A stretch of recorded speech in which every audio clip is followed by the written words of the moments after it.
GK मस्ती MS में आप लोगों का फिर एक बार स्वागत है। 66वां टॉपिक भारत की मिट्टियाँ लूसेंट ऑप्शनल भूगोल से यानी भारतीय भूगोल से हो चुका था। आज 67वां टॉपिक है सिंचाई के साधन। तो इस वीडियो में क्वेश्चन जो हैं नहीं हम करेंगे, लूसेंट बुक से एक्सप्लेन करेंगे और किरण बुक से एक्सप्लेन करेंगे। और नेक्स्ट वीडियो में या अगर टाइम बचा तो फिर इस वीडियो में क्वेश्चन आंसर भी ले लेंगे। तो देखते हैं, पहला पॉइंट लूसेंट से एक्सप्लेन हो रहा है। भारत में सिंचाई परियोजनाओं को 3 भागों में विभाजित किया गया है।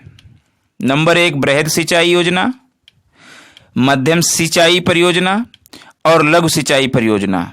मतलब बृहद सिंचाई परियोजना, मध्यम सिंचाई परियोजना और लघु सिंचाई परियोजना। बृहद सिंचाई परियोजना के अंतर्गत ये परियोजनाएं सम्मिलित की जाती हैं जिसके अंतर्गत 10,000 हेक्टेयर से अधिक कृषि योग्य भूमि हो। मतलब ऐसी योजनाओं को बृहद सिंचाई परियोजना के अंतर्गत रखा जाता है जो कम से कम 10,000 हेक्टेयर से अधिक कृषि योग्य भूमि हो जिनके पास। और मध्यम सिंचाई परियोजना के अंतर्गत वो परियोजनाएं सम्मिलित की जाती हैं जिसके अंतर्गत 2,000 से 10,000 हेक्टेयर कृषि योग्य भूमि हो। 2,000 से 10,000 तक मध्यम और 10,000 से अधिक बृहद। और लघु सिंचाई परियोजना के अंतर्गत 2,000 हेक्टेयर से कम कृषि योग्य भूमि हो। वर्तमान समय में भारत की कुल सिंचित क्षेत्र का 37%, सिंचित क्षेत्र का 37% बड़ी एवं मध्यम सिंचाई परियोजना के अधीन 63% और छोटी सिंचाई परियोजनाओं के अधीन। मतलब 37% बड़ी और मध्यम और छोटी सिंचाइयों के अधीन 63%। विश्व का सर्वाधिक सिंचित क्षेत्र चीन में 21% है और भारत में 20.2% है। मतलब चीन के बाद दूसरा नंबर। सबसे ज्यादा सिंचित क्षेत्र चीन के पास। भारत में शुद्ध बोए गए क्षेत्र के लगभग 33% भाग पर सिंचाई की सुविधा उपलब्ध है। भारत में जो शुद्ध बोया हुआ क्षेत्र है 1,360 लाख हेक्टेयर, तो उसके लगभग 33% भाग पर सिंचाई की सुविधा उपलब्ध है। वर्तमान समय में कुआं और नलकूप भारत में सिंचाई का प्रमुख साधन है। अगला है, देश में सर्वाधिक नलकूप व पंप सेट तमिलनाडु में पाए जाते हैं। देश में सर्वाधिक नलकूप व पंप सेट तमिलनाडु में पाए जाते हैं। भारत देश के 18%। महाराष्ट्र का दूसरा स्थान है। महाराष्ट्र में 15.6% नलकूप व पंप सेट पाए जाते हैं। केवल नलकूपों की सर्वाधिक संघनता वाला राज्य उत्तर प्रदेश है। मतलब नलकूप पाए तो ज़्यादा जाते हैं तमिलनाडु, महाराष्ट्र में दूसरा नंबर है, लेकिन संघनता मतलब निकट निकट जो है वो अगर देखा जाए तो उत्तर प्रदेश में है। प्रायद्वीपीय भारत में सिंचाई का मुख्य साधन तालाब है। तालाब द्वारा सर्वाधिक सिंचाई तमिलनाडु राज्यों में की जाती है। दमन गंगा सिंचाई परियोजना दमन गंगा नदी पर कार्यरत है। इस परियोजना के तहत बना जलाशय गुजरात के वलसाड जिले में स्थापित है। दमन गंगा सिंचाई परियोजना दमन गंगा नदी पर कार्यरत है और इस परियोजना के तहत बना जलाशय गुजरात के वलसाड जिले में स्थापित है। यह गुजरात एवं दादर एवं नागर हवेली की संयुक्त परियोजना है। यह गुजरात एवं दादर एवं नागर हवेली की संयुक्त परियोजना है। अगला पॉइंट है गिरना सिंचाई परियोजना। गिरना सिंचाई परियोजना महाराष्ट्र के नासिक जिले में गिरना नदी पर स्थापित की गई है। और जो दमन गंगा अभी हमने बताया था, दमन गंगा सिंचाई परियोजना जो दमन गंगा नदी पर कार्यरत है, तो दमन गंगा नदी महाराष्ट्र एवं गुजरात से बहते हुए अरब सागर में गिर जाती है। गुजरात के वलसाड जिले में स्थापित जो की गई है। यह गुजरात एवं दादर एवं नागर हवेली की संयुक्त परियोजना है दमन गंगा, तो फिर ये अरब सागर में गिर जाती है। नेक्स्ट पॉइंट है पंबा सिंचाई परियोजना केरल के पंबा नदी पर स्थित है। नेक्स्ट है टिहरी पनबिजली कॉम्प्लेक्स। टिहरी पनबिजली कॉम्प्लेक्स उत्तराखंड के टिहरी के समीप भागीरथी। टिहरी पनबिजली कॉम्प्लेक्स उत्तराखंड के टिहरी के समीप भागीरथी तथा भिलंगाना नदी पर स्थापित है। यहाँ से सिंचाई, जल आपूर्ति तथा जल विद्युत उत्पादन किया जाता है। टिहरी पनबिजली कॉम्प्लेक्स उत्तराखंड के टिहरी के समीप भागीरथी तथा भिलंगाना नदी पर स्थापित है। अगला है राष्ट्रीय जल संभर परियोजना का क्रियान्वयन कृषि मंत्रालय द्वारा किया जाता है। भारत सरकार ने 1983 में राष्ट्रीय जल संसाधन परिषद का गठन किया। 1983 में प्रधानमंत्री इसके अध्यक्ष एवं केंद्रीय जल संसाधन मंत्री इसके उपाध्यक्ष। प्रधानमंत्री इस राष्ट्रीय जल संसाधन परिषद के अध्यक्ष और केंद्रीय मंत्री इसके उपाध्यक्ष होते हैं। जल संसाधन राज्य मंत्री, संबद्ध केंद्रीय मंत्री या राज्य मंत्री सभी राज्यों के मुख्यमंत्री और संघ प्रदेशों के उपराज्यपाल व राज्यपाल इसके सदस्य होते हैं। मतलब जल संसाधन राज्य मंत्री, संबद्ध केंद्रीय मंत्री व राज्य मंत्री, सभी राज्यों के मुख्यमंत्री और संघ प्रदेशों के उपराज्यपाल और राज्यपाल इसके सदस्य होते हैं। जल संसाधन मंत्रालय का सचिव इस परिषद का सचिव होता है। तो ये तो लूसेंट बुक से भारत में सिंचाई नवा टॉपिक एक्सप्लेन हुआ। किरण बुक से जो भारत की सिंचाई है उसको भी एक्सप्लेन कर लेते हैं, उसमें थोड़ा डिफरेंट मिलेगा।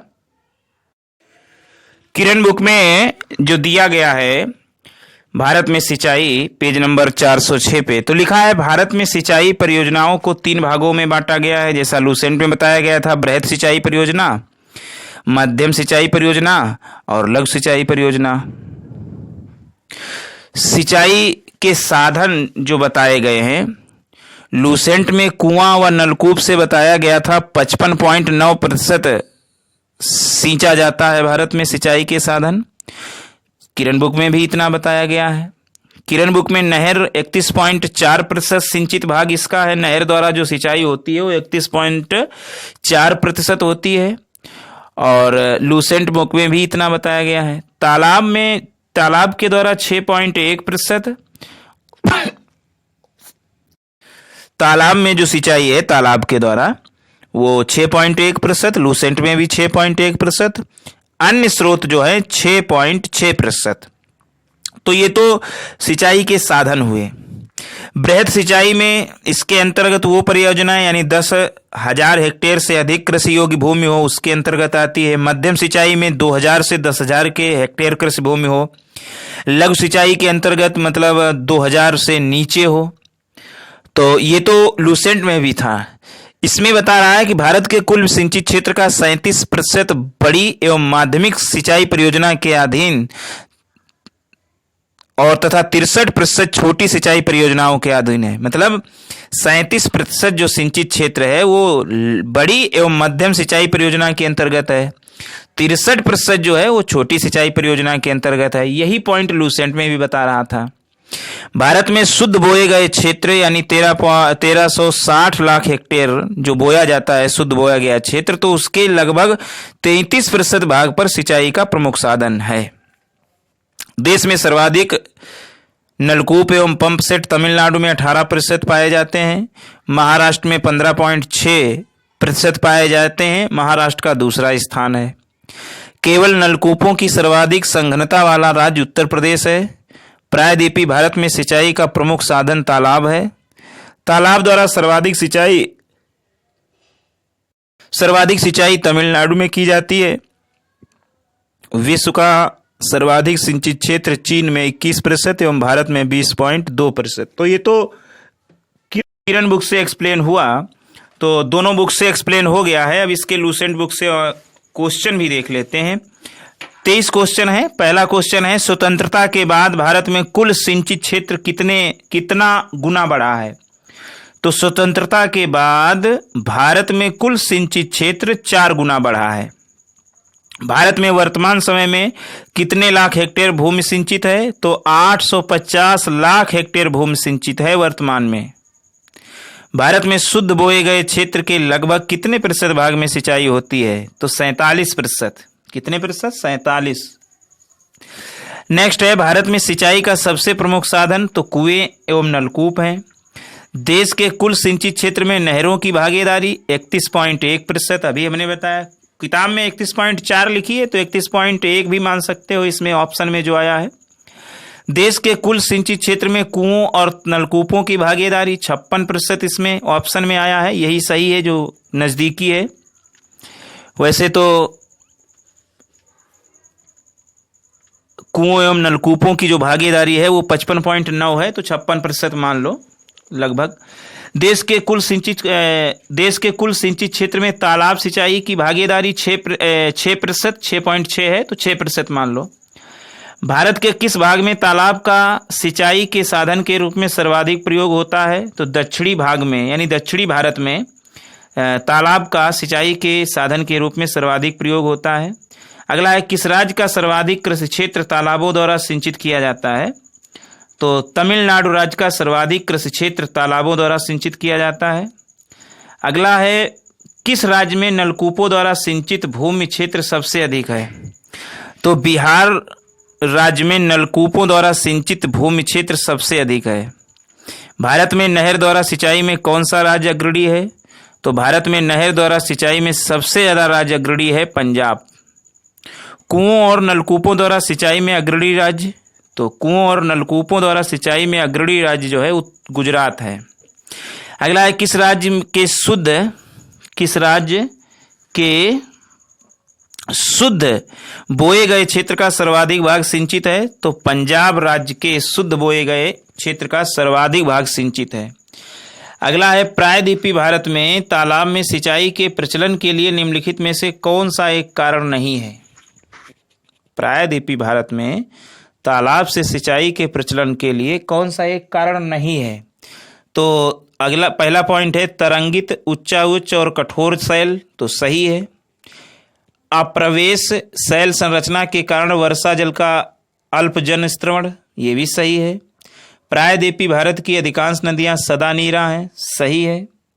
लास्ट है, ऐसे कई सरिताएं हैं जो वर्षा ऋतु में बेगवती हो जाती हैं, तो यही जो है कारण नहीं है, बाकी तीनों सही हैं। तरंगित उच्च की कठोर शैल, अप्रवेश शैल संरचना के कारण वर्षा जल का अल्प अंतःस्त्रवण, और प्रायद्वीपीय भारत की अधिकांश नदियां सदा नीरा हैं। इंदिरा गांधी नहर निकलती है तो हरिके बांध से निकलती है। कहाँ? हरिके बांध से। इंदिरा गांधी नहर या राजस्थान नहर को किस नदी से जल मिलता है? तो सतलज नदी से जल मिलता है।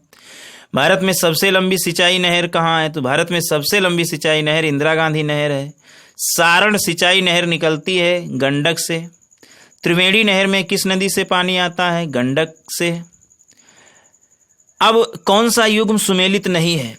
मिदनापुर नहर कांसावती नदी से है, सही सुमेलित है। मेटूर डैम कावेरी नदी से है, सही सुमेलित है। उकाई प्रोजेक्ट तापी नदी से, सही सुमेलित है। तवा प्रोजेक्ट जो है कृष्णा नदी से है, यही सुमेलित सही नहीं है। तवा प्रोजेक्ट जो है तवा नदी पर है गुजरात में।